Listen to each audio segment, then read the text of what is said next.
The Low Post is brought to you by Goodyear, helping you discover the road ahead. Goodyear, more driven.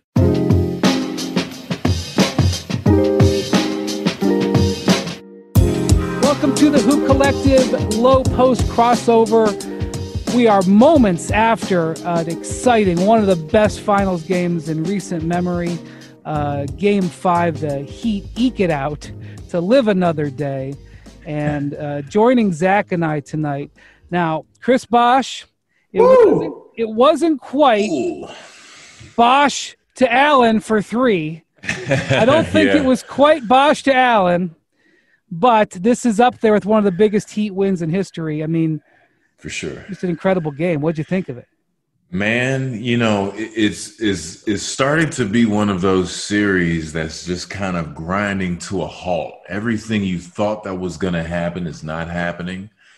Every player that you thought was going to give this particular stat line, it's not really transpiring right now. But I mean, you have to give all credit to the Heat. And I kept telling people this and you know, in all these interviews, you know how it can get, the Lakers, it's over. They've got the uniforms on. And I just like, okay, yeah, he don't want to be here. But let me tell you something. These guys, if there's anybody who would embrace a difficult situation, it is Erik Spoelstra. And Jimmy Butler seems to really thrive off of that and anticipate that and expect it. So it's kind of like a marker when things are really hard. It's you know, it's like they say, oh, hey, yeah, we're here now. We're supposed to be competing for a championship. This is how it's supposed to be. And, you know, it's just all about survival now. And they've lived to play another day, and that's what you got to do. I think it's time to just acknowledge once and for all that the Heat have become a great team. You know, there was always this question of, did they benefit from the hiatus, or did the hiatus and everything, the bubble, shake the Bucks more than other teams? Did they benefit from Hayward getting injured? Are they really this good? And, you know, this Lakers team has lost 1 game in every playoff series until now, and they have now lost 2 to a Heat team that is missing its leading postseason scorer until this series in Goran Dragic. Yeah, I think it's time to acknowledge Jimmy Butler.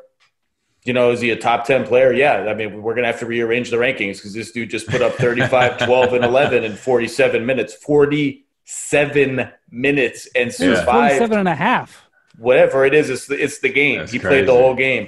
And they survived a 40, 13, 7 on 15 of 21 masterpiece from LeBron James. We can talk about the end of the game if you want. Everyone's going to focus on the end of the game. But the Heat put themselves in position to win at the end of the game. Duncan Robinson was unbelievable. Their shot making was outstanding, and this team just keeps and with Bam Adebayo clearly not 100%, missing layups, missing dunks. He can play better. It's time to acknowledge the Heat are for real. And Lakers, just like you were saying, they're shorthanded too. So you know you need to keep that in mind. You can only imagine how the series would be a little different if Goran was out there. And not that he's just going to be that dominating presence, but he gives them another layer to their attack. And, you know, they have that team cohesion down pat. And, I mean, I don't really know where the lapses with the Lakers are happening with Duncan Robinson.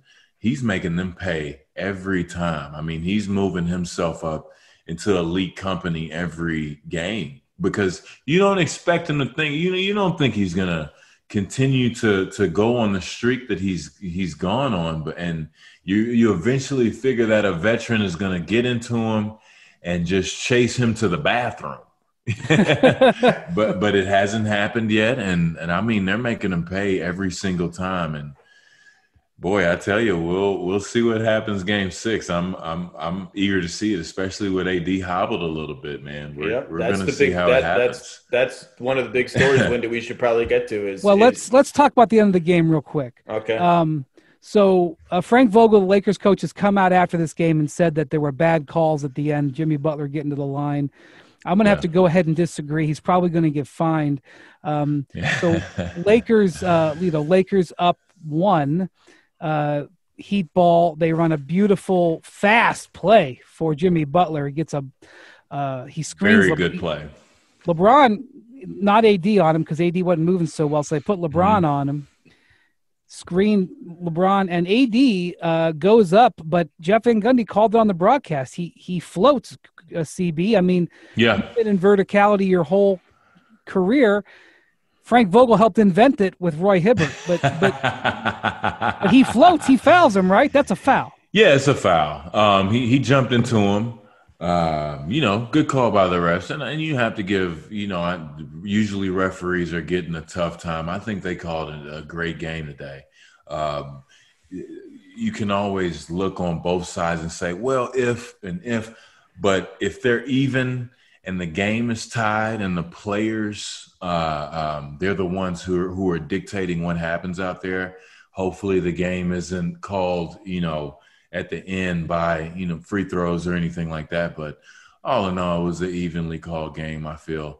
Free throws were almost exactly even. Yeah, each team had their opportunities. And, I mean, Jimmy Butler, man, he's continuing to do it, man. You gotta give him props. He's gonna make you give him props. I mean, he put them on his back in those last minutes, man. I mean, he's hitting one-legged fadeaways. Yeah.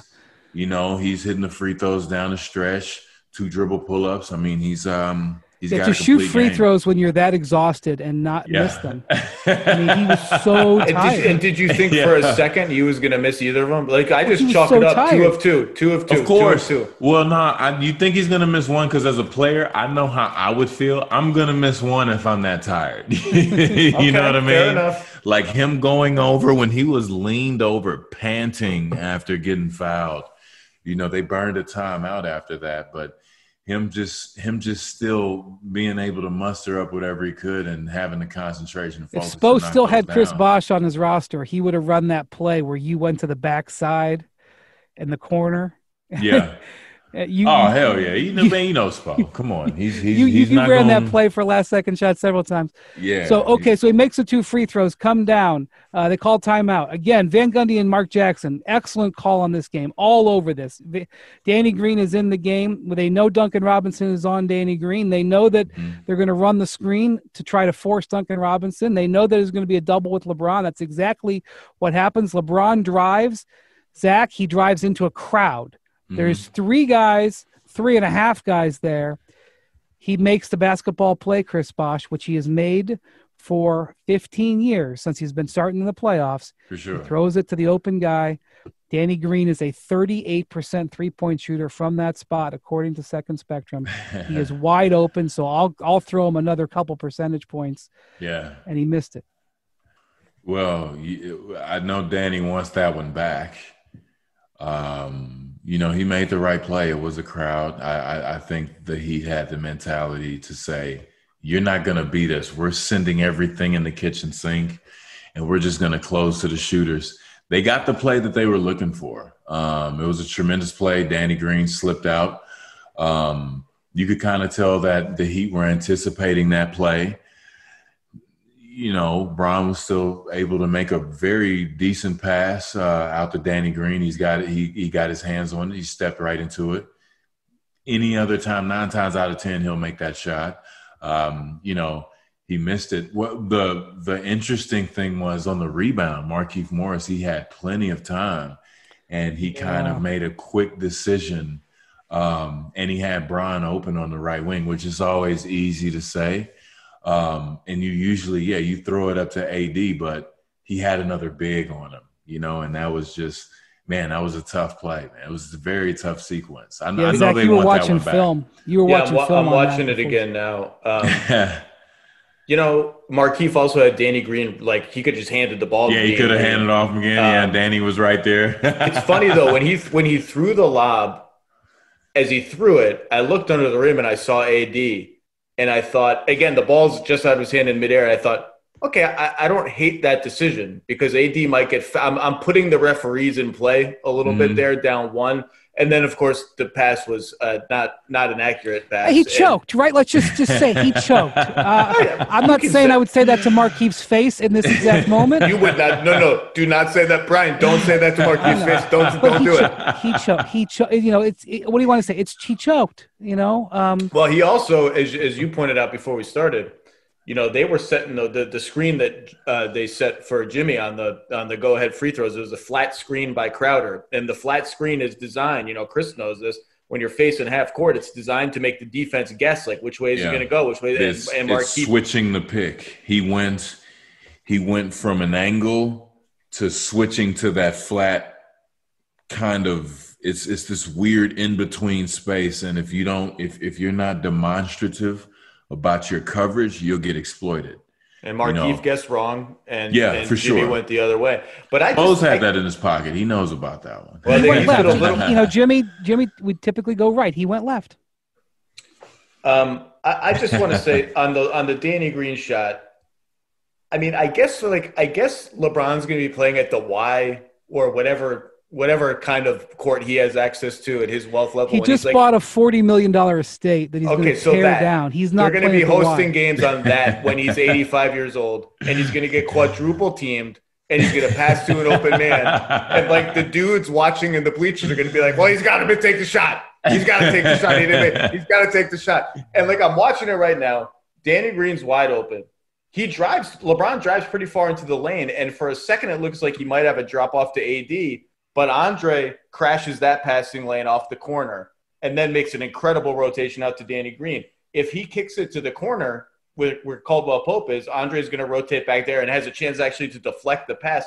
Right. The Danny Green pass is the best option. It's the right play. It's a little low because it's an insanely hard, like directly backward pass. But we've been doing this for 17 years, and if Danny Green makes that shot, this is the ultimate test. If he makes that shot, a lot of the same people are like, what a brilliant play by LeBron. Unselfish. This is why he's a leader. This is why they're champions, blah, blah, blah. Of course. I mean, you know, he's going to make the play. He's going to make the play. And you could kind of tell that they were going to go back to that.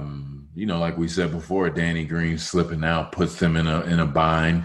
Duncan Robinson, you know, made the decision to stay in, I guess, more on the ball than rotating to Danny Green. And I mean, you could tell Bron wanted to shoot it and look at AD, but he went to his last option. I hate to say last option because I don't want it to make it seem. But like his progression, right? That's the progression. You know, shot AD, Danny Green, and I mean, look. Any other time, Danny Green's knocking down that shot. If it comes down to Game 6, if Game 6, Danny Green gets that shot, it's probably going to go in. So the Laker fans are going to be sensitive here because Danny Green has not shot the ball well in the bubble, and particularly all season. Frankly, he hasn't had a great season. And I'm thinking in my head, here's the narrative. Like they're in the huddle because this is what we do, Chris. Okay. Thinking about the story, but like when Mark Jackson says Danny Green's coming in the game, I'm thinking, well, Danny Green is probably going to get this shot, and it's going to be Danny Green who's really missed everything, who's going to be the hero. And I see as the ball is going out to the top of the key. Yeah, I know it's going. Danny Green isn't even on the screen yet. I know where it's going, and I think, well, here it is. It's going to be. Yeah, you watch so many shot. Games, right? You're like, oh yeah, this is what's going to happen when this. Yeah, it's lining up perfectly. Well, CB has seen Danny Green hit some threes in the finals before. He's also blocked Danny Green on the three in the finals That's before. True. Maybe the greatest block in the greatest block in Heat history. It might be. It's up there. Well, either way, look. A guy like Danny Green, you know that he's really not going to miss too many shots. And even if he is in a slump, you don't want that guy shooting that shot at that moment in time in the game, you know? So, you toss it up at the end of the game. It's crazy things happening. If you're the Heat, you get out of there any way you can. It's just about survival. If you're the Lakers, I mean, it's just about taking the punches. You know, you're going to hear from the media. You're going to hear from everybody. It's a part about being a Laker. You know, they're going to have to figure out some with AD, whatever's going on with his ankle. He seems to have been, you know, if a guy's hobbling like that, it's some kind of nagging injury, right? So Yeah, see he how didn't really get is. hit that hard on the initial Yeah. thing, so he must have been really tender. For you know. sure, for sure. A little Well, tender, you played, man. and this happened with Adebayo too. Adebayo is clearly not right. I mean, you've played in a playoff series, big playoff series with coming back from injury. So elimination you games, like season on the line, maybe big 3 on the line games. Yeah, they sound way cooler than it really is. It's just a lot of pressure and a lot of pain, man. When you're in that timeout, so the Lakers have this timeout, 16 seconds left. You've been in these huddles, Chris. Mm-hmm. You got LeBron on your team. It's a playoff game. Like, what is said in that timeout? What's the LeBron's going to have the ball. Yeah. What's it like? It's more so it's a moment of silence a little bit. The only thing you hear everybody is all your attention is directed on the play call. You want to get every detail right to make sure you know what play that we're running and where you are and what you're going to do. Then as you're walking out, usually you're thinking about things, possible scenarios that could happen. And if they do happen, what you're going to do. And then you just have to execute. It's not as dramatic or tense or anything. It's usually, okay, everybody listen up. Everybody's going to listen. And, you need to focus all your attention on this play. This play is the most important thing right now. So that always kind of made it a little easy. And then after, chaos happens. So I thought LeBron's best duel in a playoff game in his career was against Paul Pierce, 2008, Game 7, the 4-seed Cavs versus 1-seed eventual champion Celtics in TD Garden, whatever it was called then. LeBron scores 45. Paul Pierce scores 41. Classic game. Yeah. Delonte West had a 3 from the wing that I thought was going in that would have changed the game, but it did not. This is right there. Jimmy Butler, LeBron. I mean, they didn't both score 40. LeBron had 40. Jimmy had 35, but it's right there. I mean, in considering it's in the finals, elimination game, it might be his best man-on-man duel. I think that's what makes it cool. And I think just the narrative of Jimmy not backing down and them kind of getting into it, and which is great. But them kind of really just taking the onus of being that 1-2 punch. It obviously being a head-up matchup. And, of course, we know that it's a team sport. But to watch two guys just really dueling it out and doing whatever it takes to get the job done is amazing. And like I say, this is Jimmy's, man. This is turning into Jimmy's show. He is really taking the bull by the horns on this one. You got to give him credit. Well, they went shot for shot. They went shot for shot in the last 2 minutes of the game. And, for all the hullabaloo that may happen about LeBron passing to Danny Green. I just don't care about that. Well, he hit two layups in the last 90 seconds of the game, including an and one, and Jimmy matched him shot for shot. It's one also of those LeBron, games who's been shaky on free throws. He's had one of his worst free throw shooting seasons. He's under 70%. He made clutch free throws in this game. I don't honestly. If anybody wants to argue about LeBron throwing that pass, go somewhere else than me. I'm not interested. I'm not interested. All right. So what are you interested in? Let's keep talking. I thought Kendrick Nunn was great in this game. Yeah. And I thought a defining moment in the game, the Heat go sort of cold in the third quarter. They have 3 possessions. They only scored like 3 different possessions out of like 10, but one was a 6-point possession, and then they had 2 4-point plays. Those 14 points got them the lead going into the third quarter. And the Lakers are 56-0 this year when they're winning after 3, and there's some ungodly record. And that those 3 possessions, that's the difference in the game. Did they come into the fourth quarter with the lead? The Heat? Yeah, they did. Okay, hey man, those are the game within the game, right? Can I talk about one of those possessions for 2 seconds? Yeah. It's the Jimmy Butler flagrant one where Dwight clocks him in the head, and I agree with Van Gundy. Actually, I think Dwight would have gotten ejected from a regular season game for that play. So everyone will remember the flagrant on the extra possession. Tyler Hero runs a pick and roll with Jimmy, misses a floater, Bam's down in the dunker spot. The spacing's not great. And Jimmy outworks and outleaps Anthony Davis for an offensive rebound that leads to a Duncan Robinson three. When people talk about Jimmy Butler making winning plays, when he says, I don't care what my stats are, I make winning plays, that's Anthony Davis. The dude is like way taller and longer than you. And he just flat out took a rebound from him. Duncan Robinson got the most open three he's had maybe the whole series, and they go up by 6 after the Lakers had tied the game. And you know, Windy and CB, like every time the Lakers tie the game when they take the 1-point lead, it feels like, oh, here it is. Here it is. Here it's going to happen. And the Heat just keep on coming. Yeah, it was, and it was a couple weird sequences. Even when I think it was one of a long three from the corner, not the corner, but the wing on the left side by Anthony Davis. Yeah, if he makes it, they go up 6, but he doesn't. You know, the Heat cut it to 1.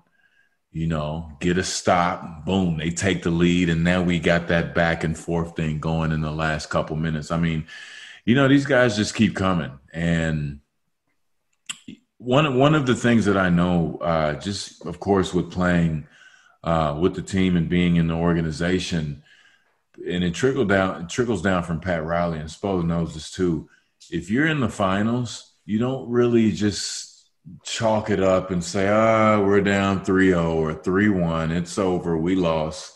You continue to compete. You continue to win the next game, because it's so hard to get there. It's so difficult to try and achieve your goal, just even to get there. And then even if you get there, you only have a chance. So it's a lot of, I know for sure with UD, with Spo, DC, Quinny, all those guys, they're preaching the same message. We don't get here to lose, and you don't get here just to chalk it up and just kind of throw your hands up if things aren't going your way. When things get hard, they're going to continue to push and make you earn every win that you get against those guys. Well, it was a terrific game. I guess we'll see where Anthony Davis is. I guess we'll see how that heel feels. It's a vital moment for him. You know, if they don't, you know, this game, the Lakers non-LeBron AD guys shot 14 of 46. So non-LeBron guys 8 of 29 from 3, excluding LeBron's 6 of 9 performance from 3. And it just, every one of those 6 threes felt gigantic. It is tough to lose a game where LeBron goes 6 of 9 on 3. One of them came when the Heat, I believe, had opened an 11-point lead. He hit one to get it down to 8. He just has a great feel for when you just need something. And I mean, the Lakers shot 55% in the first half of this game, and they were losing. I mean, the Heat are, as you said at the very top of this, Zach, the Heat, I don't know if it's as simple as saying the Heat have figured something out, but they've won 2 of the last 3 games, and the game that they lost was a 6-point loss. And game 2, they couldn't make anything. So the last 4 games are 2-2, and it could have gone any of them either way. So I suspect we may see 2 more of those if we get 2 more of them. I don't think Heat are going away, and I think they probably will have some confidence. So, Chris, before we go, what do you expect Sunday night, Game 6? Ooh, boy! I mean, man, I expected the Heat to have a really great showing, win or lose tonight. Game 6, I think they know they can play better. I think Bam knows he can play better. I know that Tyler Hero knows he can play a little bit better. You get out of here with the win. You take it, but just as far as like contributing and being aggressive and really putting a print on the game on both ends, I know those guys, they know they can do better. I mean, the Lakers, they've come out casual. Every time they come out casual, if they're coming out with a purpose, if they're coming out really just trying to dominate you, then it's nothing much you can do. If they're coming out casual and kind of sparring with you, it gives you a shot. So, I mean, I really look for the Heat to just really continue being aggressive. I mean, Duncan Robinson, they're going to have to react to him. He's killing them right now. So, If I'm the Heat, I'm looking forward to countering a lot of fake handoffs, a lot of slips. They were definitely Bam doing going that, in that paint. Yeah, just really, really build off that.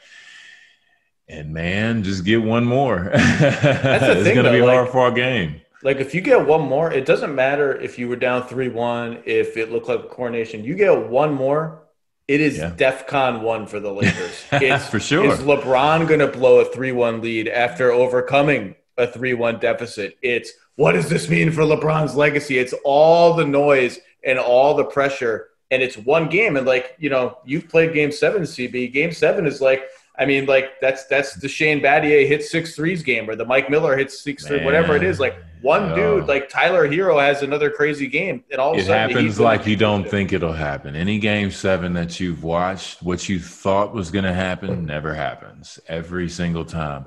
And I remember Chris Bosh hitting like shot, 5 threes before you shot threes in a game 7 against the Celtics. that was a good night against San Antonio. Didn't score at all, you know, and I got in early foul trouble, and you just got to find a way to win. But I think all in all, yeah, if you're LA, you want to have a different focus. Whatever they were doing before wasn't working. You definitely have to get Rondo activated, and Rondo gave him nothing tonight. The other question I have for them, if there's a card left to play for them, it's just Dwight has not been able to put his imprint. He's got Jay Crowder on him in the last 2 games. He got a couple offensive rebounds. He hasn't been able to put his imprint on the game. They're targeting him defensively. He's a little hit or miss. I wonder if that's the card he has left to play, is start AD at center from the jump. That might be it. But, I mean, and tell me this. I mean, and I don't mean to go old school, but what happened to throwing the big a bone? You know what I'm saying? The White's out there. He's just picking and rolling. He's just playing defense on guards, guarding a bunch of screen and rolls to keep him psychologically in the game, to throw it down there to him so he can exploit a mismatch and allow him to get a shot on the basket. Is so mind-freeing for a big to know that at least I'm going to get one touch a half. you know, that's one of the things my 17 years covering the NBA, the more big men I talk to, they always feel that exact same way. Mm-hmm. You know, to AD's credit, though, AD got a couple of rim runs and post-ups, you know, as the Lakers got back in the game and drew some fouls. I think he should be doing more of that with Butler. He can definitely be more aggressive if he's healthy. If he's healthy. But I think they can get him more on the move. I mean, yes, he's bigger and stronger than a 2 or a 3 or any other 4 person in the league. But I mean, he's taking a beating. They're banging him a lot. He's taking a lot of hits. It's just straight up post up action with no movement. I feel they could really benefit from getting him on the move, and then he can really take advantage of mismatches 15, 17 feet away from the basket. I know what it felt like years ago to guard him. Him at 17 to 15 feet, it's nothing you can do. But if he's got his back to the basket and I can use my hand and my forearms and kind of, be a little bit more physical than usual, then that's going to help me, more than it usually would. I think they can, get him in a position to be more effective. All right, so I think Game 6 will be about recovery. How is AD feeling? How is Bam feeling? I think LeBron will be okay. Yeah, LeBron will be fine. He's the superhuman. How is Jimmy feeling? Because Jimmy was a little slow in game 4 after that big Game 3, and he had 2 days off for this one, only 1 day off for Sunday. All right, thank you to Chris Bosh, NBA champion. Thanks, CB. Future Hall of Famer, record producer, author. Thank you for standing it. Thank you to Zach. Thank you to Troy and Andrew Hahn, who produced this. Thank you for listening. Really enjoyed this one. Here comes Game 6.